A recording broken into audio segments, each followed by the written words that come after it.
I claim to be an optimist and level-headed. However, deep down inside me, I can be bitter and judgmental as hell. However, I am therapized, so I don't let it out. I know when to keep it in. I treat people with grace, or at least I am saying that now so I don't sound like a full-fledged asshole. But I think it's natural to have a visceral reaction to things that may not make sense to have a visceral reaction to. Your inhibitions are lower some days, and sometimes one social media post can just throw you over the edge. Sometimes it's fun to fully vent and let it all out about things that annoy you. Some days it feels like it's much, much needed. But do it in a safe environment. And again, don't be a fucking asshole.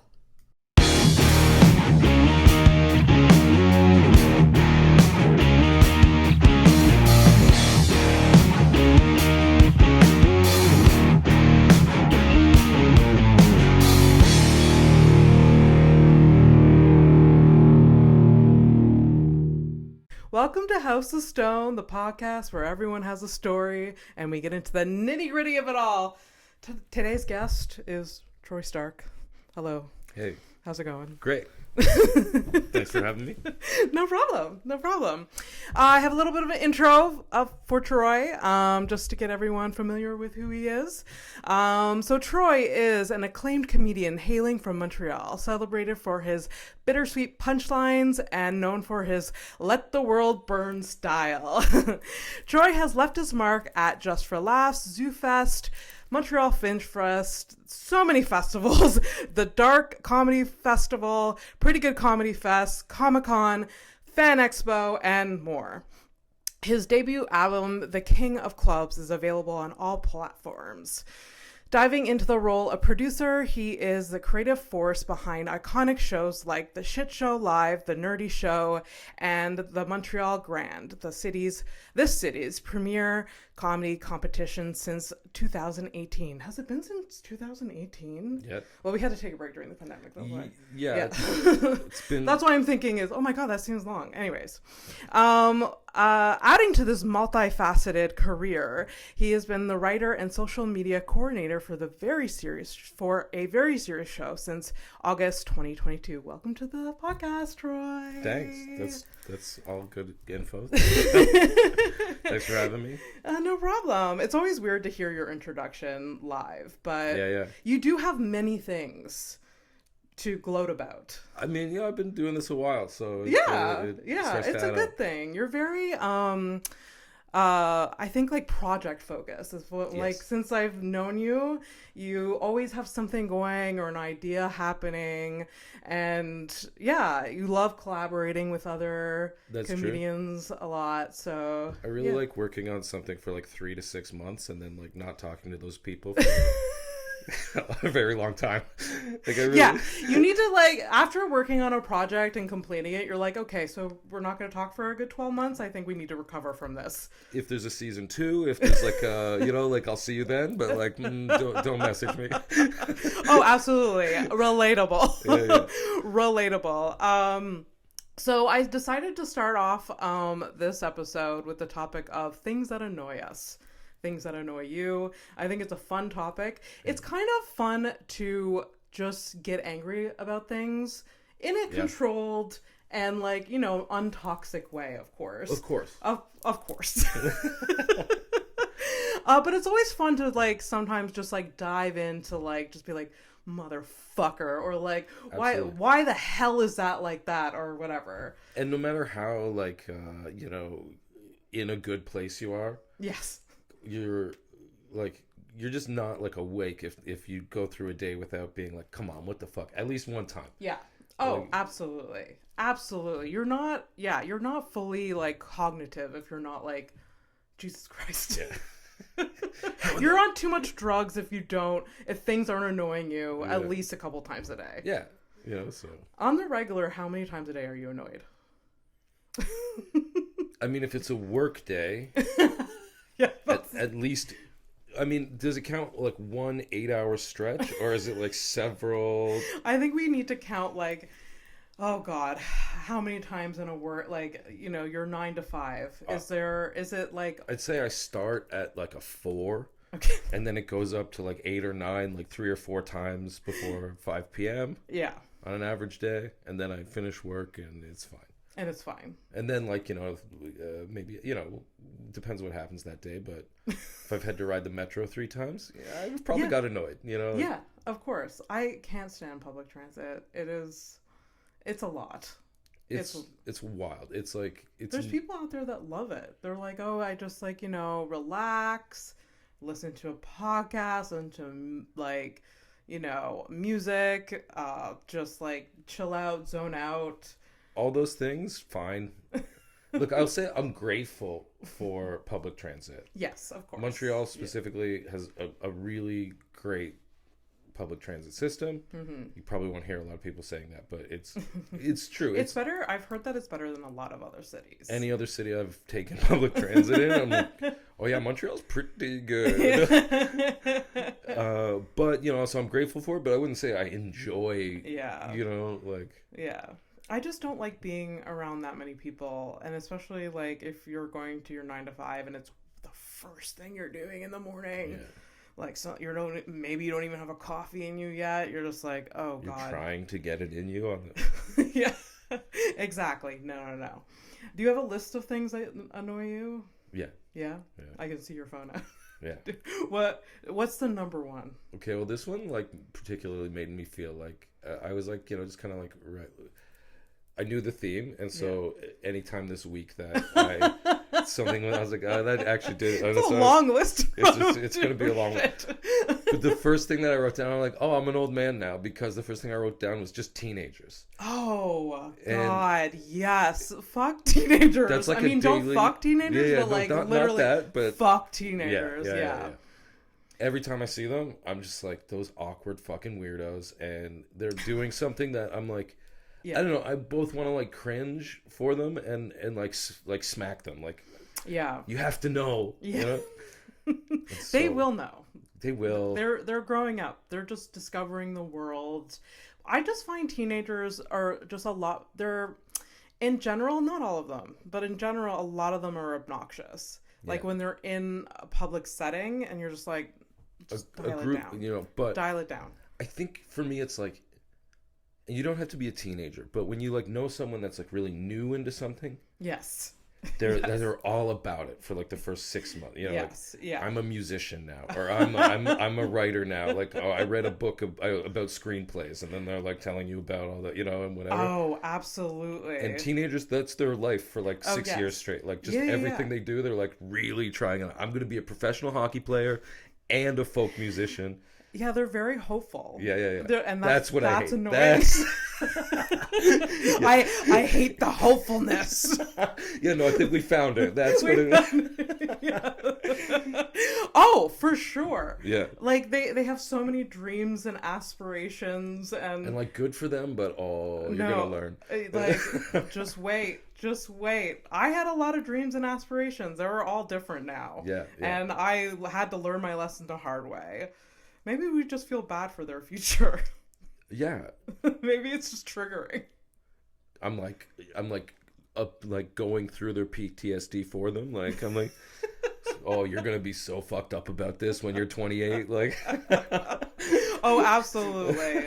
But they have to go through it. They have. I definitely have a lower tolerance for that now that I'm older. Now that I'm in my 30s, I just like, and like there's parents in their 30s that have teenagers. I can't imagine. I would just be the shittiest parents to a teenager right now. No, it's wild. Like all my friends have kids and they're like, I'm like late 30s, right? And so they're all like at that age where they have.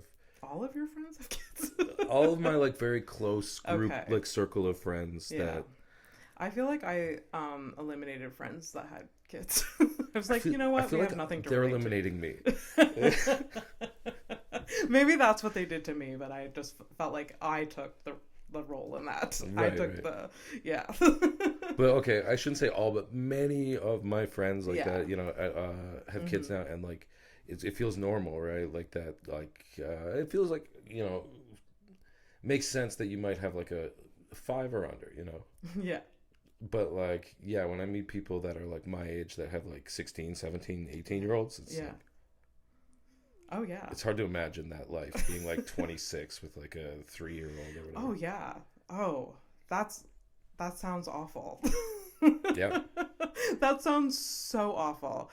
When my parents were my age, they had 3 children, so that's Yeah. wild to me. Same. I mean, like my parents for sure had all their kids by my age, I think, and so, and I don't even know how old I don't care about that math right now. And I think that my parents were in their 40s when they were dealing with teenagers, but they still didn't know how to manage that. I don't know if anyone knows how to manage teenagers. Even teachers, they're like educating them. They're like, they're on strike right now. We're done.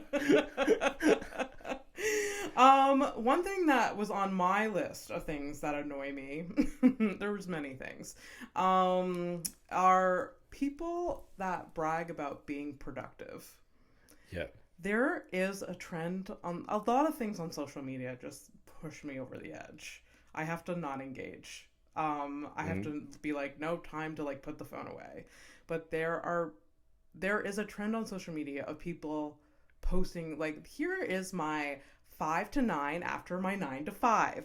And they're like, they have their small business. They're just like, and I'm just like, go fuck yourself. Yeah. I don't know why. Maybe it's an insecurity. Maybe I feel like I'm not being productive enough, but I just feel like that those posts just make people feel bad. Cuz like if you have a 9 to 5, that's enough for the day. You're allowed to just go home and like pet your cat and just like eat popcorn and just like fucking relax. Yeah, but okay, I agree. But at the same time, we're people that will go out and do a show after. Oh yeah, absolutely. And then I'll come into the office, shitty the next day, and they're like, "Oh, what were you up to last night?" I'm like, "I went to a show. Maybe whatever." And they're like, "I don't know how you do it." Once you do it for a while, it's like. Well, we do it because like this is what we love to do, but I don't like. I'm not posting that much about it. No, exactly. Like, once you're doing it and you're like confident in it, then you're just go do it, right? Yeah. I feel like these posts of like, "Oh, this is how productive." It's like you're either trying to prove that the time you're wasting doing this isn't taking away from something else. I could have hung out with my friends, but instead I did a spreadsheet all night, and or I don't know what else it could be. Yeah. So that really this really triggering me lately. Social media in general triggers me. There's a lot of things like people that dance on TikToks, like they spend a lot of time just like learning a dance. I don't know. Do they do that still? Yeah. During the pandemic, I see them doing it downtown. Oh, like I've seen it a couple times. People doing it live. Oh yeah. Like they have like friends around them. Oh. They have like the tech. There'll be like 9 people watching this like one girl practice a dance. Like. I saw someone doing that in the alley in like near Côte des Neiges once. Right. I was like, what is that happening? Beautiful alley. That's where the Joker was killed or something. Yeah. Like all these things are iconic, but I work down by that big ring. Oh yeah.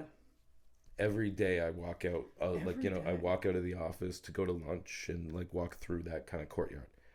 Almost every day there's like someone filming something so that they're like in the ring, it's the version of like holding up the Leaning Tower now. It's like jumping through the ring in Montreal or something. I mean, Montreal did it to themselves, and like, of course, people are doing that. I mean, of course, yeah, it's a tourist attraction. That's what it's for, right? Is it? But why? Some genius in Montreal figured out the kids want to TikTok themselves jumping through a ring. I don't know, but it's working. I guess. When did that thing go up? I don't even remember the development of that. I just remember now it's there. I've worked in this building for 6 years. Oh. Like in Place Ville-Marie, on and off. I've quit and come back, but I've worked like for this company on and off for 6 years, and so it wasn't there when we started, and then when I came back this time, it was just there. It was just there. Yeah. Okay, so it happened within the last like 2 or 3 years, I guess. Okay. Yikes! What else is on the list, Troy? There's so many things.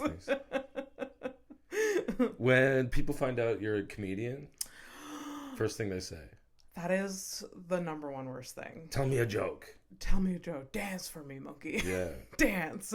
It's the most fucked up thing. Like, I mean, I get it. But it's like you're being encouraging in the worst way. You know? Oh yeah, for sure. I compared that question like, oh, tell me a joke. It's like I don't go up to a farmer and be like, grow something for me. Yeah, bake me a fucking loaf, you. That's not how it works. Even with a musician, which is like, you know, it's not, oh, okay, sing me a song. Yeah. Right now? I wonder if musicians get that. I'm sure they get it occasionally, but not like 10 out of 10 times you meet someone that finds it like, if someone that's not a comedian finds out that you are a comedian, 10 out of 10 times. Oh, absolutely. Absolutely. Tell me a joke. Do you try to hide that fact from people you run into, like, or meet for the first time? Yeah, I mean, it depends on the context. Yeah. I don't like broadcast it at my day job, but now it's common knowledge for people that I've known there for a while. Oh, okay. So like, it's like some people might not know, but it's like not a secret, you know? Yeah. Yeah. But like, you know, most of the time I'm meeting people, it's like after a show, you know, like, otherwise I'm just, I don't meet people playing Gotham City at home, you know, like. That's true. That's true. It's just like, it's like non-comedian friends, like friends of them. Like I maybe will, I don't know, not directly say, I'm like, oh, I'm, you know, a writer, or, oh, I'm a podcaster, or like just lie. Sure, yeah. Oh, I'm unemployed. That's a good one. They don't ask questions. People don't ask questions when you say you're unemployed. Oh, comedian, are you? Yeah, that is really annoying. Did that happen this week? Someone was like, oh, tell me a joke. Absolutely. Okay. And then the follow up to that is that now every time I see this piece of shit, he tells me a Stephen Wright joke. No context. He just will walk up to me and tell me a Stephen Wright joke. And I'm first off, I'm a comedian. I'm not the audience. Yeah. Second off, no. Just like. Oh, yeah. As I used to be a single woman who was dating. I got a lot of like, you know, new, you know, people I was dating. They're like, oh, you're a comedian. I'm funny too. And there used to be like, it was almost like they needed to like one up for sure, or like it was an immediate like competition in their brain.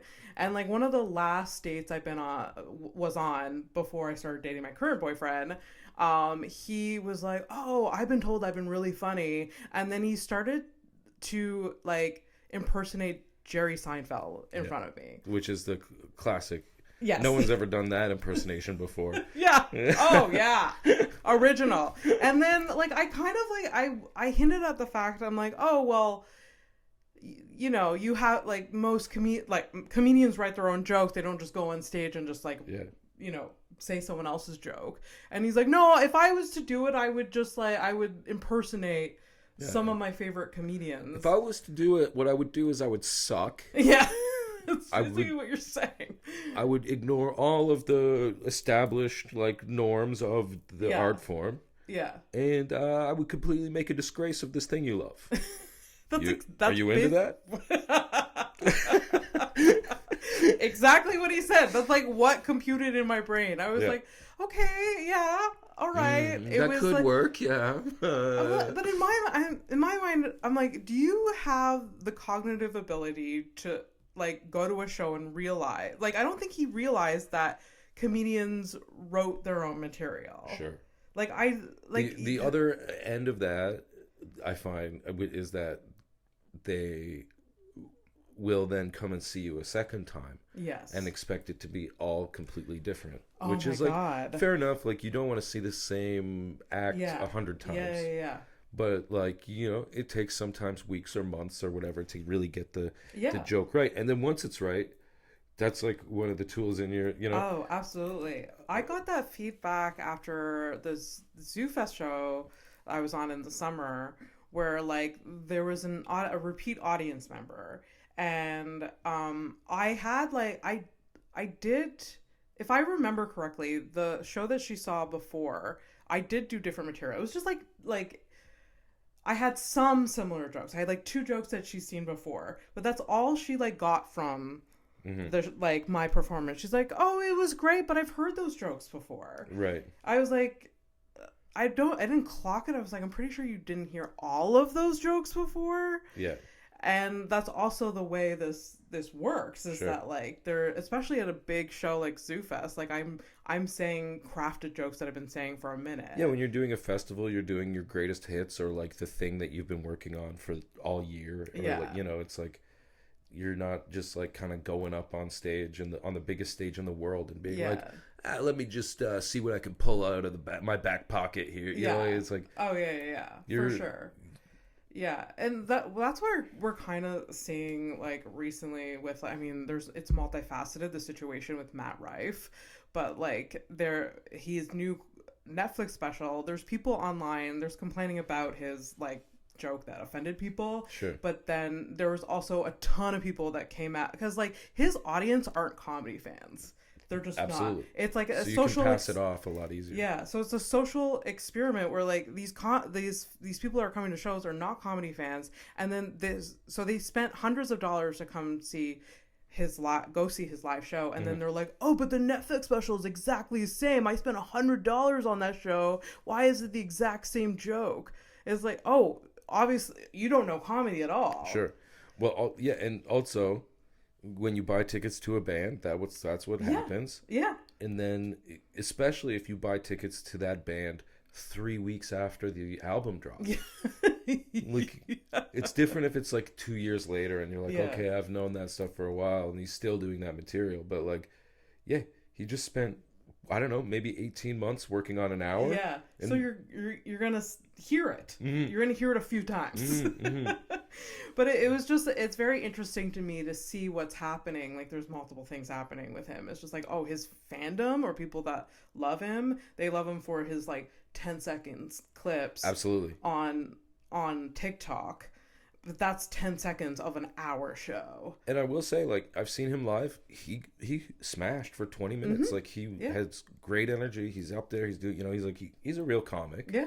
But absolutely, like, the trend these days, like, the comedy clips I see, stand-up comedy clips I see, it's all, like, I feel like there's been a shift where people are now performing for their cell phone that's set up at the back of the room. Oh, absolutely. And there's 100 people that paid to see a show here. Yeah. And they're your props, not like you're coming out to, you know, like if you're a stage performer, if you're an actor or a whatever, it's about the people in front of you, the moment, the, you know, whatever. Oh, absolutely. And it's not about that. And you can kind of, I guess if you've watched a lot of it, you can kind of see like, this guy's more concerned that he's rolling than that these people are having a good time. Oh yeah, he's more concerned about like a little moment that he can clip later. Yeah. Than his actual like material, and then like the people. Yeah. Oh, absolutely.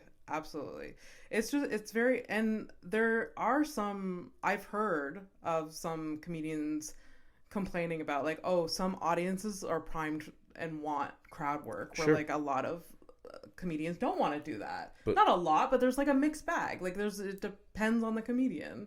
But you know, there's a time if you bought a Jimmy Carr, Jeselnik,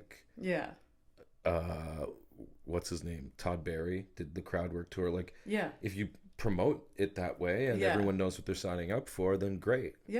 But then now these people that have only ever gone to the shows like that venture into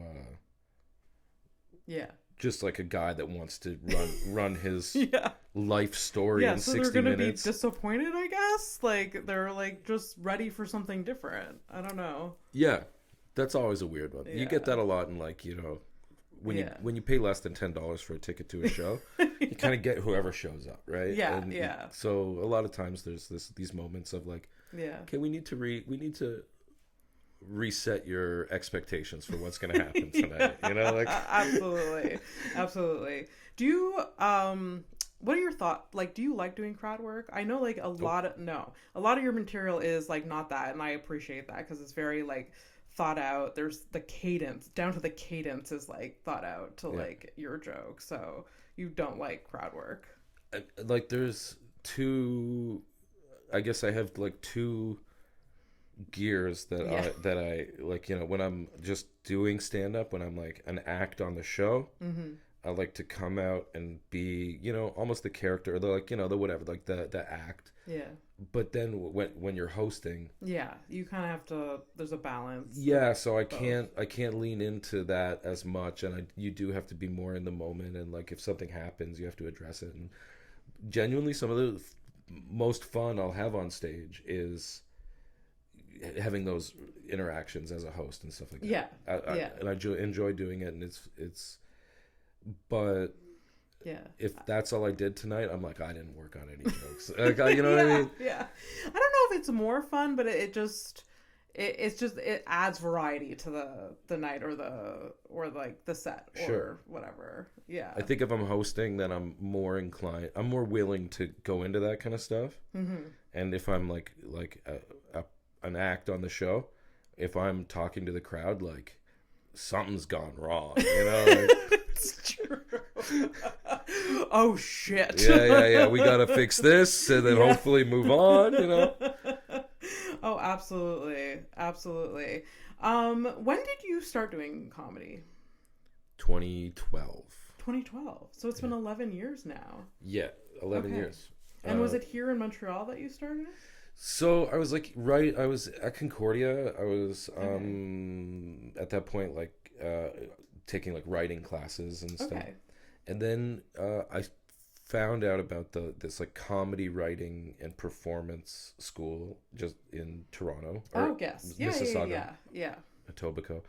Humber College, I think it's called something else now, but is it Humber Lakeshore or something. Okay. Like that. But Humber writing and performance thing. And so I figured I'll just finish my stuff there, and that's more in line with what I want to be doing ultimately, because I was like trying to write scripts and stuff at that point. Yeah, that's what you wanted to do at the time, or still wanted to. Yeah, well, I mean, genuinely, there kind of was a point where I, had been to a million concerts, but had only ever watched stand up on like television, right? Okay. And it just didn't click in my brain until a certain point that like you could do an open mic the same way you could do a music open mic. Yeah. And one of my friends mentions it to me, and then it's like the only thing that I'm thinking about I'm like, oh, I've wasted so much time. How did I not know about this? Like, I got to get out. So then I went to the Humber program for a minute, and like, I kind of wanted to have done it before I moved to another city to pursue this thing. Yeah. So I did like Grumpy's. I think I did like Comedy Nest open mic. Okay. And so then was your first set Grumpy's? Is that what you were saying to me? Yeah. Oh, wow. Yeah. My first set was at Grumpy's, and I'm going to be honest with you, I smashed. Really? Like for a new person doing comedy. Yeah. I told 2 stories and got good reactions and whatever. Okay. And then I moved to Toronto. And I'm talking to comics that have toured the country and whatever, and they're like, "Oh, you're from Montreal? Like, have you ever done Grumpy's? That's the hardest mic in Canada." Proper headliners would be saying that's the hardest mic in Canada. Absolutely. I'm like, "Oh, I killed there. I must be amazing at comedy." The one time, inflated ego.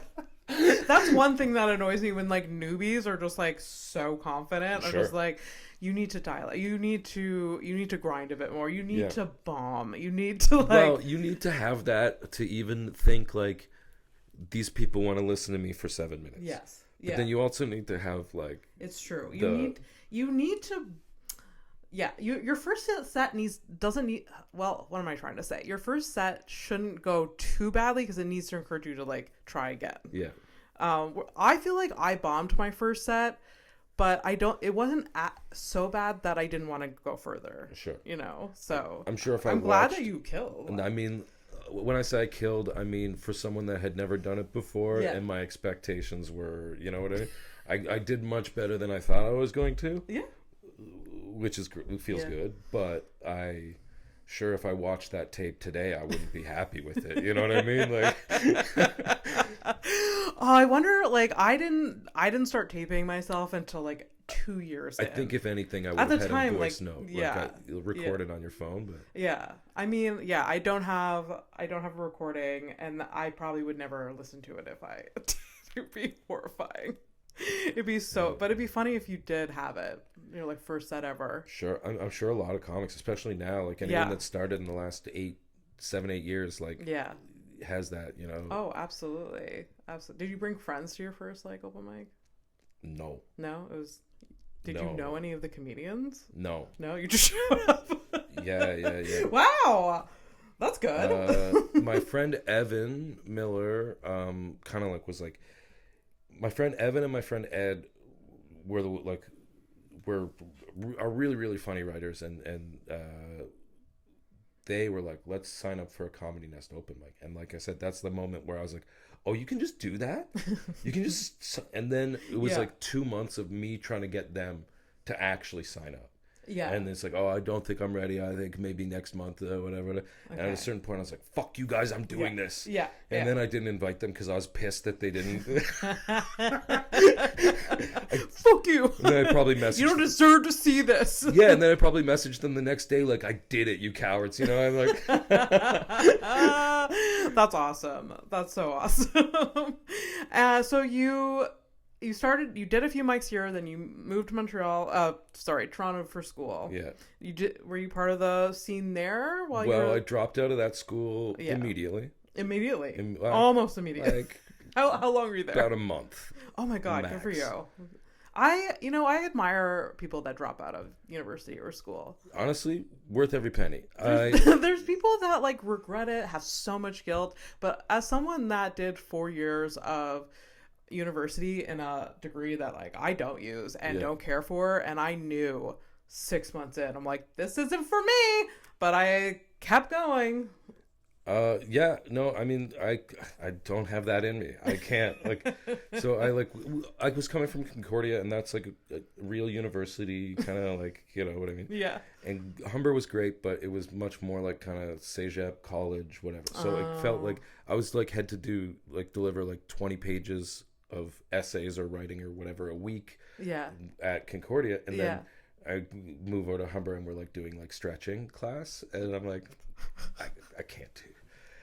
Wow. It's like, acting and like all these theater things that I didn't grow up doing, right? Yes. And so I just was not, it was not my vibe. But the stand-up class was like I got some really great stuff out of Larry Horowitz was like the teacher there at the time. Day one, he gave me what's now on every Facebook group, but he gave me a list of every mic in Toronto.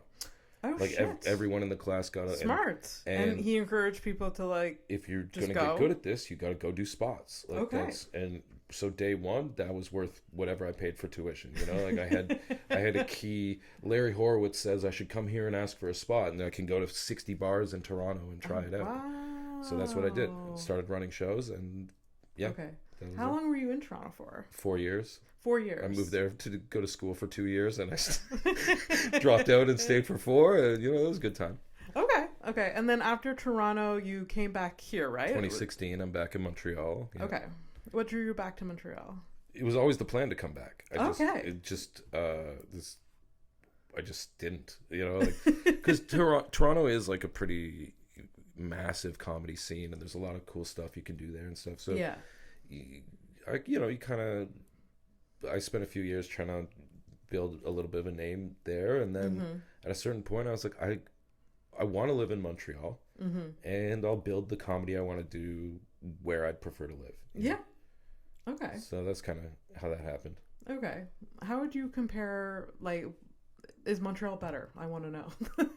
For me, yeah. It fits you better. As an Anglophone that's been living here for 19 years, it can be complicated. Yeah, it is complicated. But it's it's my favorite city. Like, I mean, not only do I have so many people here that it matters a lot, but like, Montreal's amazing. Anything you want to do, you can figure out how to do it here, and the buildings are amazing. The neighborhoods are cool. It's my home, Yeah. But you didn't grow up in Montreal? That's the sense I'm getting. Yeah, I'm from Prince Edward Island. So I moved here when I was 18. Okay. For school? No, just to not be in Prince Edward. Just not be in PEI. Yeah. What was it like being from the East Coast, growing up on the East Coast? It's pretty quaint and whatever. I was like a shit, So I was like one of those towny kids that was just like always like out at parks, like stealing bikes and like breaking parking meters and shit. Like, okay, we got up to some shit. I mean, you grew up like it's kind of rural-ish, right? Like PEI. I was a townie, like I was from Charlottetown, so but like even that is like so tiny compared to even any suburb of Montreal or of a major city. But like, you know, it felt like we had a downtown core that you could like fuck around in. But then there's a lot of country. I lived in Hunter River and Rustico and Crapo and Victoria and stuff. So it's but it's not a big place to move around. No. When you came to Montreal, you felt like, okay, this fits better. Yeah, it's like, you know, like there's bands you can see. There's like, you know, stores you can get the cool clothes at and like whatever. That's matters when you're 19. I just like there's something so special, like you just mentioned it earlier. It's something so special about Montreal that like even though it's hard to be an Anglophone in Montreal, it's just like there's something about it that keeps me here, and I can't really pinpoint why. I mean, I kind of know there's a variety of things, but it's a great city to do like arts in for sure. Yeah, it's great. It's like people, you know, I found when I lived in Toronto, like people would come to shows but have like an attitude of like, I have exactly 90 minutes to enjoy myself this week, so if this show's not amazing, I'm furious, you know? Like the show starts on time, it ends on time, and everyone like claps exactly 4 times and leaves, and it's like, you know what I mean? It's like everyone's working so hard and like everything is so expensive there, and it's just like, even when you can enjoy yourself, it's very like regimented, you know.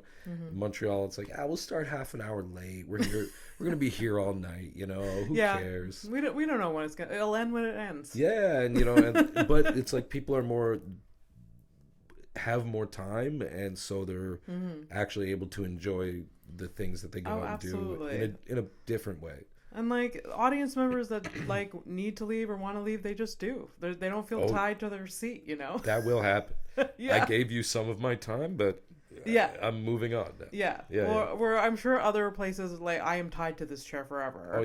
Until you tell me to leave.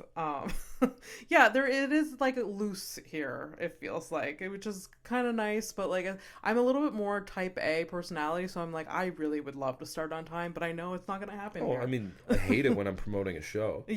I hate it when 20 people tell me like, we'll just buy tickets at the door, and I'm like, will you? It's the worst.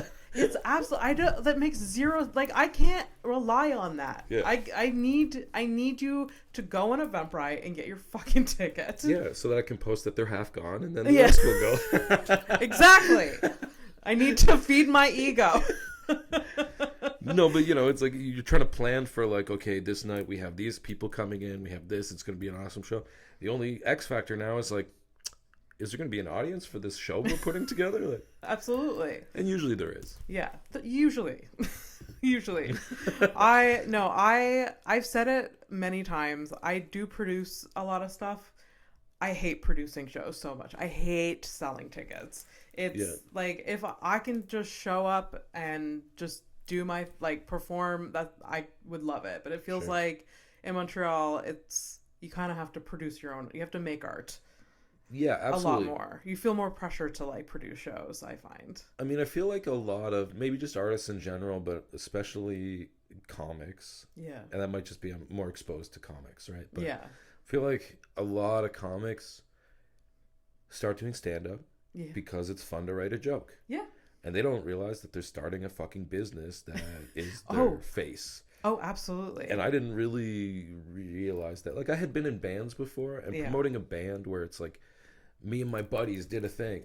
That's like feels kind of different. Yeah. But then when you're like putting a poster that's just your face, and it's like you know it's a bit weird, you know. Yeah.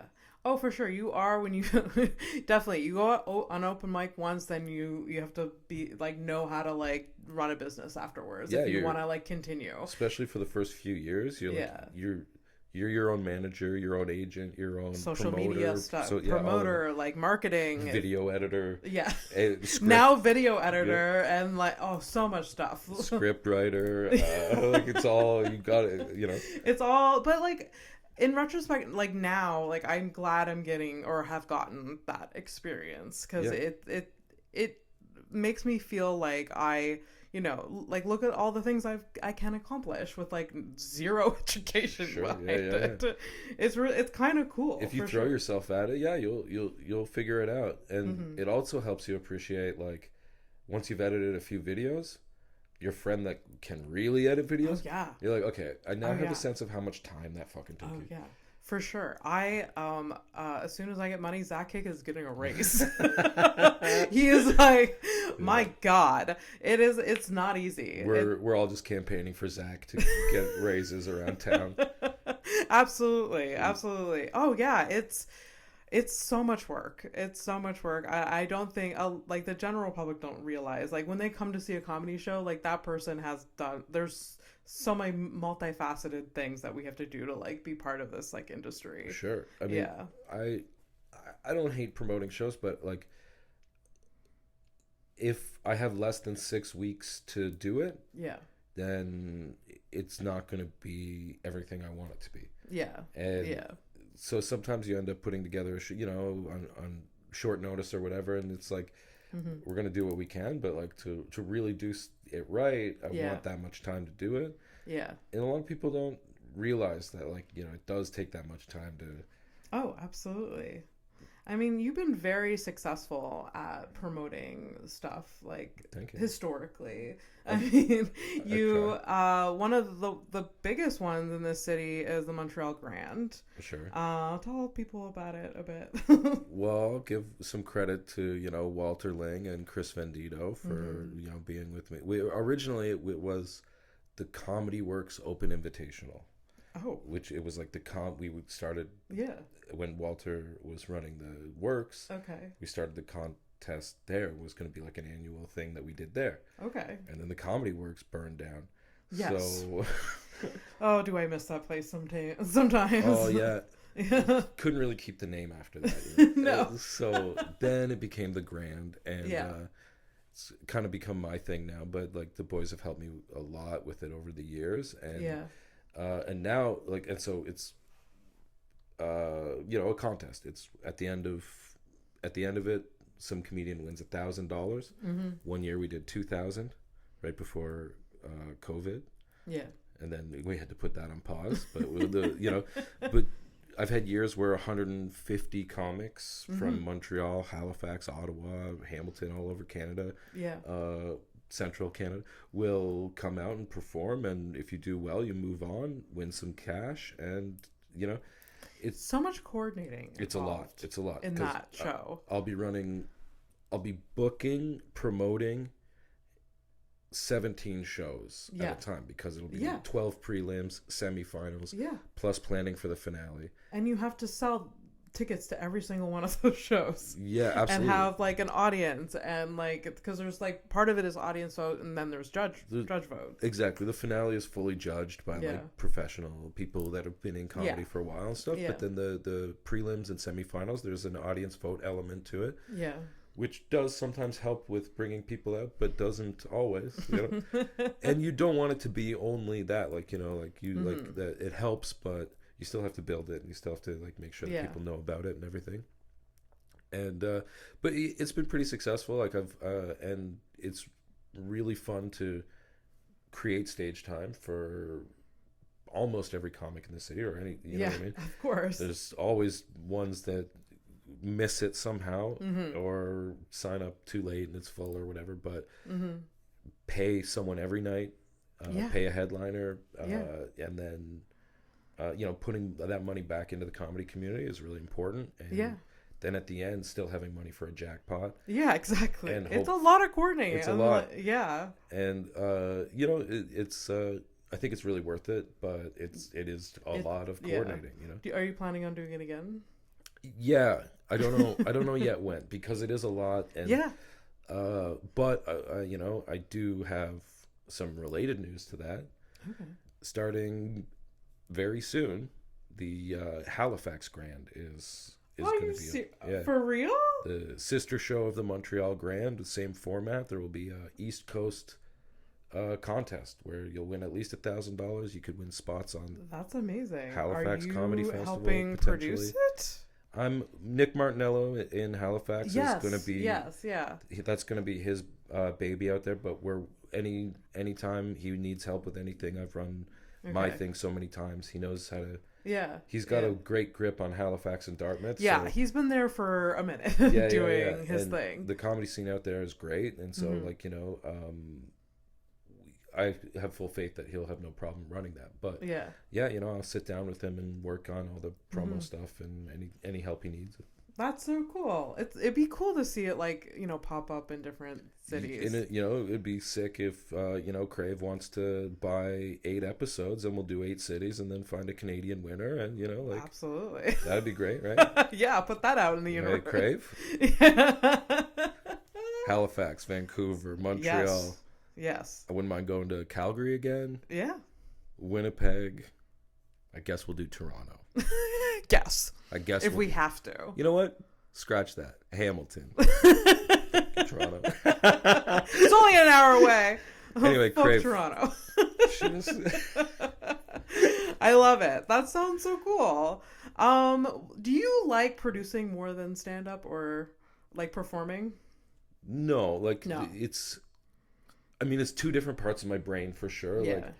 Like the producing and or like writing a script or something like that is like really like sitting and thinking about like I love a project where I can say this is what we want to do in the end. Now how do I break it apart into 1,000 pieces that I can incrementally achieve? That's just like puzzles and problem solving for me. Like as good as playing a really good like video game is like oh man, I made the spreadsheet make sense, I love a spreadsheet, Troy. Yeah, no, it's crazy. It's the best. I'll spend all day, so like there is part of me that really does enjoy that stuff. But performing, like doing stand-up comedy, like performing and telling your story and like getting the reaction or even an unexpected reaction to talking about like things that have happened to you in your life is that's the magic that makes all that work worth it, Absolutely. For sure. I like I said, I definitely love performing a lot more, but like your projects are so great. So like, and you do see like as someone like watching it, I think as an audience member too, like you see the passion behind it, which is like, it's really good. Great. It's really fun. I thank you for that. I always like, try and approach things from like, what would I want to watch it? Would I want to see this show? Yeah, I think even as a writing comedy is like, oh, do I find this funny? Yeah. Like if I don't find it funny, then it's not worth saying on stage. Even that's why I don't do topical jokes. Like genuinely, like like there's definitely people that are more educated about the news and current events and stuff than me. Yeah. But also, not that I'm not interested in it, but that's not what I'm gonna sit around and joke about with my friends when we're having a pint. Like that's not where so as much as you might be able to get a great clip talking about whatever's in the news right now. Yeah.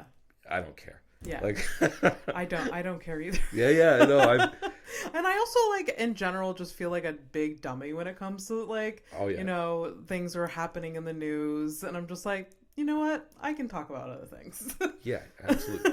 And I think most people that want to watch comedy right now, they're switching away from the news to be and then if it's the same shit. Yeah. Whatever. So most recently, or the past year or so, you've been part of a very serious show. Yeah. How you've been like, writing for that? That's kind of a new project for you. It is, yeah. It's like about a year now, I think, and it's really great. It's like on ManyVids, which is like a streaming platform, but it's like a late night talk show, right? So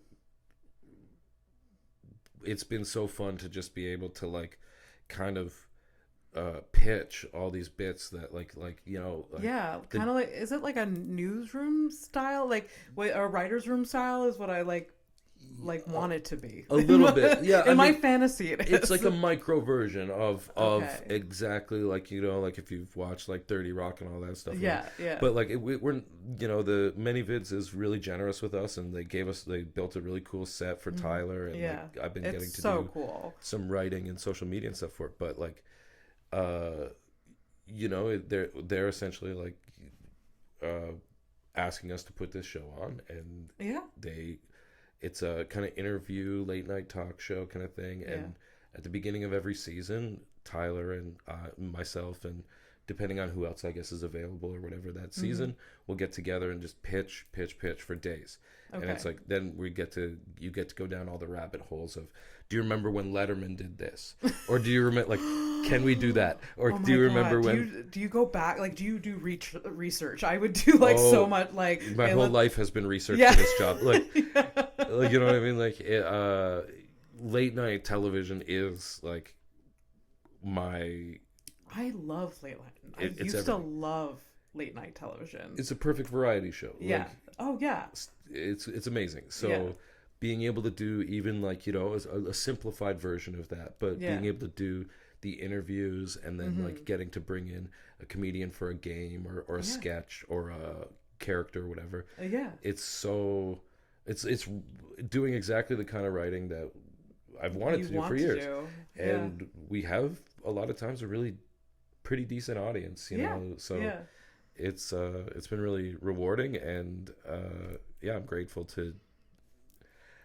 Some of the dumbest things I've written in my life make it into the show. And, you know what I mean? And I mean, there's no bad ideas. I mean, there is, but sometimes there's no bad ideas. But sometimes the dumb idea is the good idea. You know what I mean? It's like, that's what comedy is a lot of times about. But and because you're pitching it to like other people, like you plant that seed with other people, and they could like, oh, but that can be this and blah blah blah. So I love like collaborating with people in that way, like writing wise. Like, I mean, I've never worked in like as a writer for a show, but in just like baseline, like had like writing groups and like pitching like, oh, I have an idea for a joke for this, and they're like, oh, have you thought about this? It's such a magical thing, like when you put like comedic brains together. Absolutely. Or like any collaborative like thing like that, when you really start to gel, it's really great. I will say, like, you know, Tyler is the host of the show, and he's an amazing interviewer. He like it's really good, and he really loves it. Like, I talked to him, I had a car ride with him the other day. He just loves, and he loves seeing how the progression of this project, because like from where it was, and like how, like, you know, he's getting better as an interviewer. He loves being able to incorporate more comedians into it. He loves like collaborate, like he loves it. It's all awesome. It's really cool. You know, there's always a learning curve. Like this season, the big change, went from the small studio to the bigger studio. Live audience now for each show and stuff, and then there's a learning curve with like he's been doing the show for 3 seasons in one way, and now in season 4 it's like different.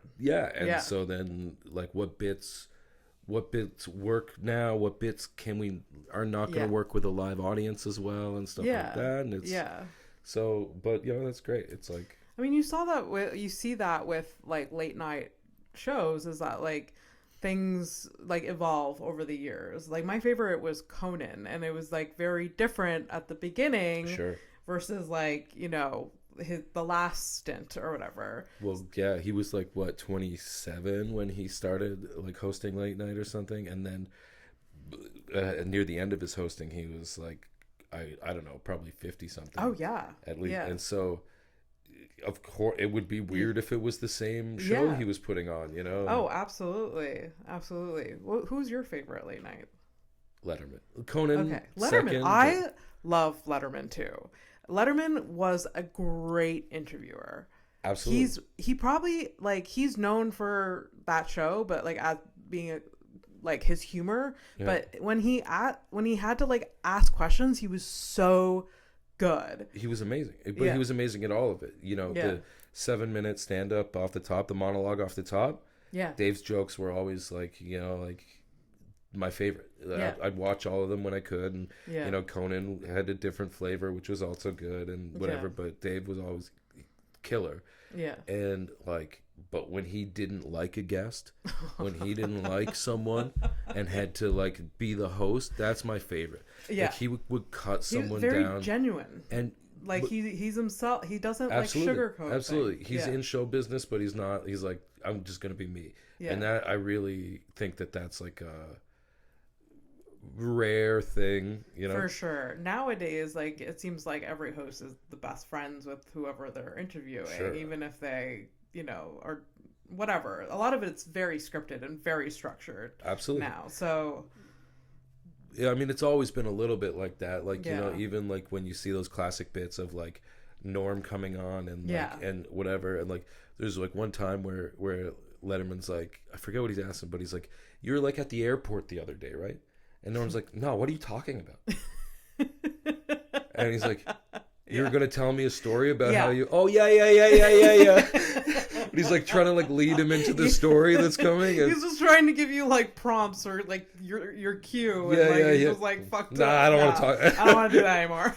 So you can kind of see like, okay, like they knew there's a story coming at this point, but like yeah, that's awesome. I love late night so much. I'm not really into like the newer stuff anymore. It's the older stuff that I mean, I love the docu-series, or not docu-series, but like the series on Netflix that like David Letterman did with like a bunch of celebrities. It really highlighted his like interview like skills. Awesome. And just such an interesting person and everything. Yeah. Mm-hmm. But like, I don't know, in terms of late night, I think I watched Colbert a bit during the pandemic, and then I just like, I'm done watching American news and any even fake jokey American. I just like burnt out on it completely. Oh, for sure, I get it. I 100% get it. Well, let's go. Let's talk about this past summer a little bit. You had a lot of exciting things happen. Yeah. So the Just for Laughs festival rolled around. We auditioned together, and you got Just for Laughs originals. Yeah, I did. Thank you. That was awesome. We did the showcase at Hurley's, which was honestly, that show was one of the best of the year. Like the showcase itself. It was such a fun. Like I've said it on the podcast before, but it was such a fun audience that like showcase or audition. It was so magical that night, and I felt so fortunate to be able to do it with like that group of people. That really felt like home base. The gangs all like you know, like our versions of like the Avengers assembled, like all people that like, because a lot of times on these showcases or whatever, it's like, you know, just kind of whoever is producing it. Some people that have been doing well this year, but it's not necessarily people you would normally be on a show or be whatever with. So it was really cool to be. Yeah.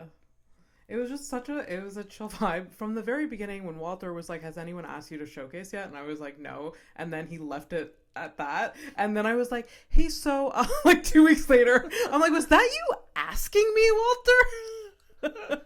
And he's like, "Yeah, that was me asking you. You're on the list." I was like, "Okay, right." Yeah, that's that's Walter. But it was whatever. It's fine. It was such a great audition. It was so good. We all did very, very well that night. I loved it so much. Genuinely, I like edited the video of that, and everyone did. Yeah. Like, you know, it would have been nice if we all got the originals thing, whatever. I mean, we can't. It's just not how it's ever works. Gonna work. But I genuinely think like everyone that was on that show, one of the best sets I saw them have that year, maybe ever. Like, Chris at the end doing crowd work. Yeah. Chris Vendito is the king of crowd work. Man. He is. I love his crowd work so much. I almost like, because I know for like showcase you're trying to like say polish jokes, and he has polished jokes, but I'm just like, I want him not to do that. But I know it's like that's not the vibe of like an audition, and like he still did well, and he did some crowd work. Obviously, he found a balance or whatever. Mixed it in a little, but you still. Yeah. But I love his crowd work so much. He just like has I don't know, a sharp tongue, and he just knows how to like react and be sarcastic in the right moments. Exactly. And it's great. He gets away with saying things to people, and not like mean or like, you know, offensive things, but just like he says things to people in such a way that like it cuts them, but they're also like, yeah, that was good though. Yeah, Like yeah, it's yeah. like a perfect. Absolutely. He's got the great tone for like a roast. Oh, absolutely. Did you see at Just for Laughs the Surrounded show? No, No. Okay. So that was like all crowd work. and it's all like the stage is like Yeah, like it's just basically the stage is a circle yeah, and like the comedian is in the middle and just like is like walking around doing crowd work only. And like it was really interesting to see, but you saw that like they roped in comedians to do this that were just like really uncomfortable. yeah, yeah. And it's okay for not into like crowd work, but I mean, I guess like that show paid well.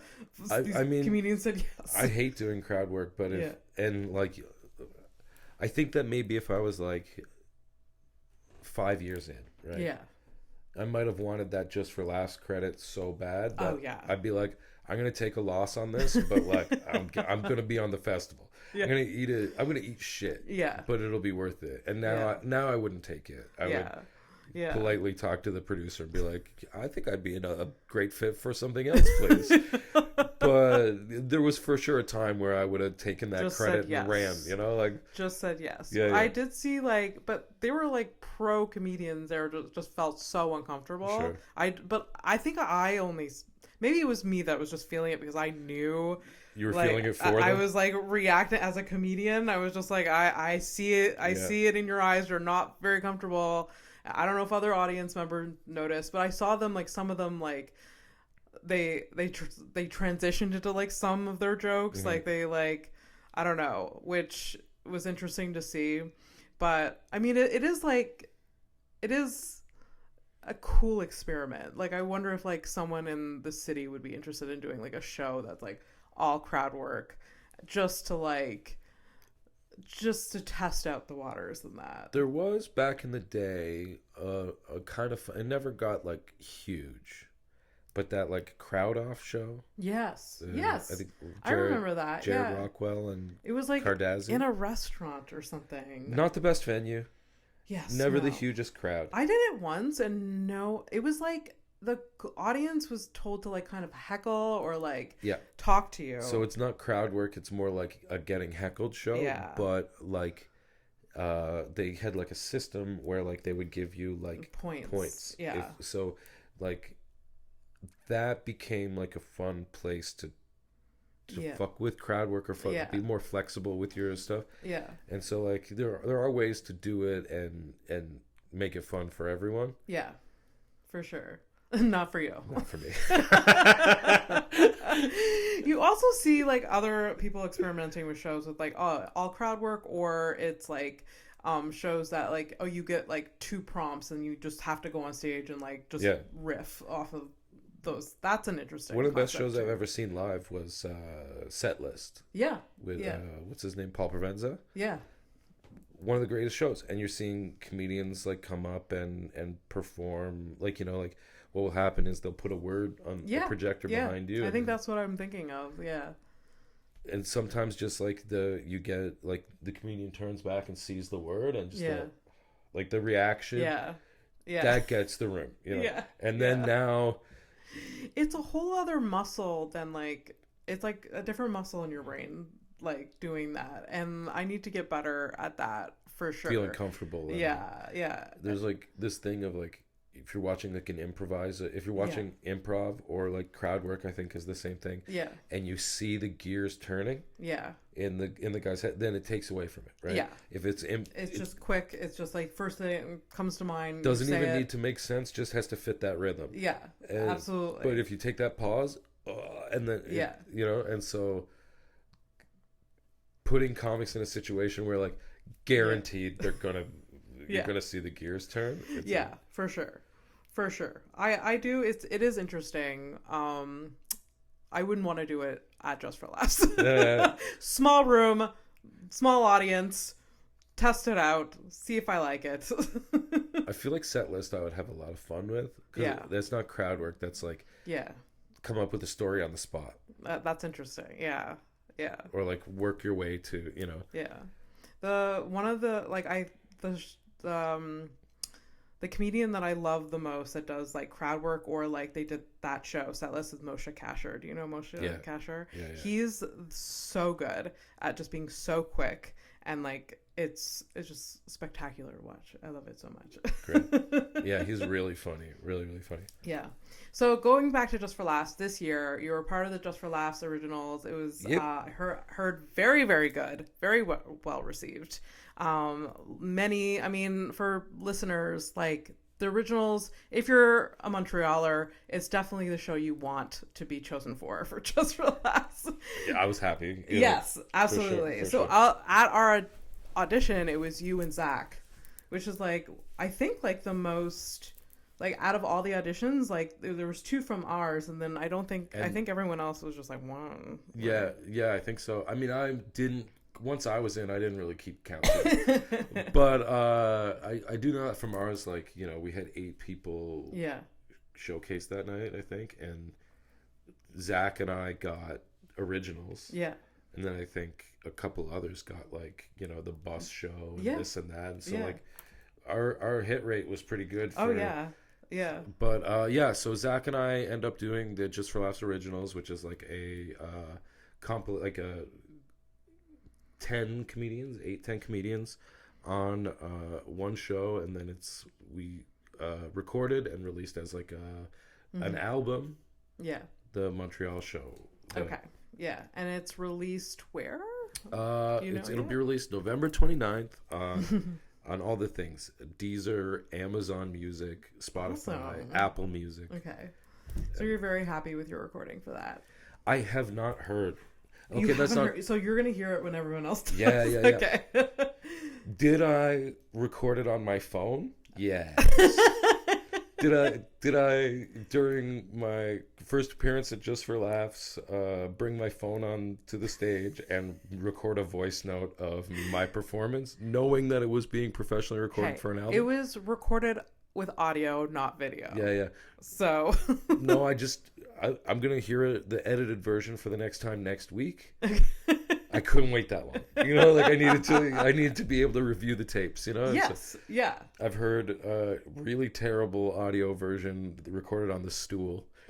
I'm really excited to hear like a professionally edited. Yeah. You know, that'll be cool. Okay. And it's called Margarine for Error? Margarine for Error, which is, I believe, a Gino Durante punchline. Oh, okay. All the originals albums are named like they take a line from one of the comics and make it the album title. Okay. A few years ago, I think Lawrence had his. Oh, really? Okay. I thought for some reason it like I didn't know they were naming like the whole album just like one thing and not like okay. So it's like the Montreal 2023 or whatever, and then it's like called Margarine for Error. Oh, for some reason I was like, oh, did you name name it that? I was like, where's that from? I did not. Okay. But no, it's a Gino joke, so that's cool that he got the thing. But yeah, it's 8 of us on the thing. I have names over here on my phone. That's awesome. I'm really excited to hear it. I'm stoked. It's really cool. Yeah, I didn't end up going to see it because I had another show that night. I was doing House of Stone live, which was the exact same time as your recordings. I was so bummed because like there were so many of you that I wanted to see. That was a cool show for sure. Yeah. And I'm the last 3 tracks on the album, which is easy to find. Last 3 tracks. Last 3. Don't have to listen to the first whatever. You can. Zach's somewhere in the middle there, but I love it. I love it so much. What is your next goal comedically? I mean, I feel like we work so hard to get Just for Laughs, but we have to realize that it's like not the end all, you know? Absolutely. I really, you know, you have reach a milestone and then you have to reassess like what's the next thing. And so in terms of stand-up, I applied to a few fringe festivals where I can hopefully get a chance to do 45 minutes to an hour and actually work on building an hour, right? Yeah. Because in the comedy scene, it can be hard to do more than 15, 20 minutes. Right? For sure. And even that is... Yeah.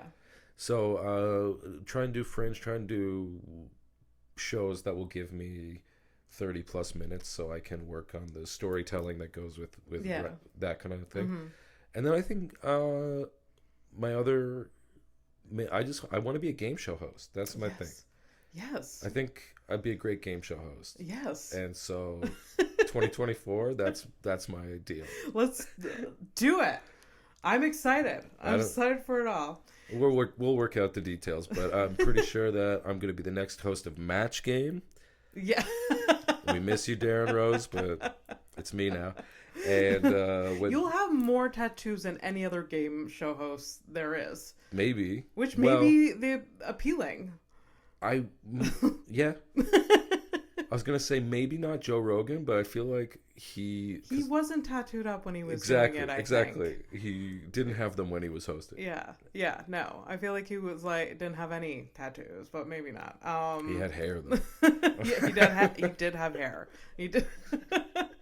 I love that so much. Well, we do have to wrap up. Sure. It's already been over an hour. Oh wow.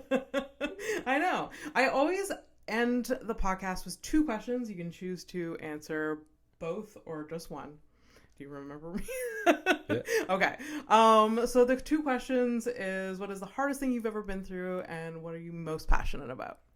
There's a lot of passion in what you do. I've heard it over the past hour. So yeah, I guess that's an easy one to answer first. Like we were talking about the Grand. I think it's really, important to kind of feed back into your community. Like for me, it's comedy, but like it's great to produce a show and make some money, but it's really important to make sure that the people that helped you made some of that money. Absolutely. I'm really passionate about that, including everyone when I can. And even talking about money, be less weird about it, like... You don't have to be weird about it. Yeah. We all want money, and some of us have it. Some of us don't. Yeah. I'm pretty passionate about that. Like, money in the arts is like kind of a impossible thing people say, but we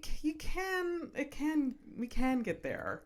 So, but like it shouldn't be an individualistic pursuit. It needs to be. Yeah, because like it can only get better if we incorporate more people. I don't know. I know, I agree. At least sharing knowledge, right? Like, like there was, for a long time, there was this tendency where, I'm not going to name clubs or anything, but like it was very common for, like a club to pay certain headliners this amount, other headliners this amount, because they could get away with it. And they didn't know that they could ask for more, Yeah. And so just having that conversation and saying, hey, when I go to Ottawa or when I go to North Bay or wherever the heck you're talking about, this is kind of what I expect, gives people in your position the ability to have that conversation with you. Yeah, absolutely. And in general, like, producers won't be like turned off by that. They're gonna be like, well, like, fuck you, and like move away. They will have an open dialogue about it. I think a lot of times, I mean, the fear is that there is someone that will do it for $100 less. I guess so. But but you have to risk that, like, and like know your worth, so there is value in that, for sure. For sure. Or maybe we do have to wrap up. Do you want to answer the other question, or do you want to move? Yeah, I'll answer it real quick. I mean, I grew up in foster homes. Yeah. That sucked. That fucking sucks. Group homes, they suck. Yeah. Don't grow up in a group home. That's my advice to everyone. It's probably good advice.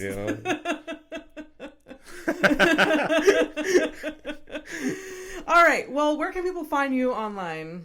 Instagram is like the main thing, at Tron Stark, TronStark, and then check out that Just for Laughs album, my Spotify, and or Apple Music. If you do that, you can search Troy Stark or Just for Laughs Originals. Yeah, your other album is on there too. Yep. And then the Just for Laughs Originals is going to be amazing.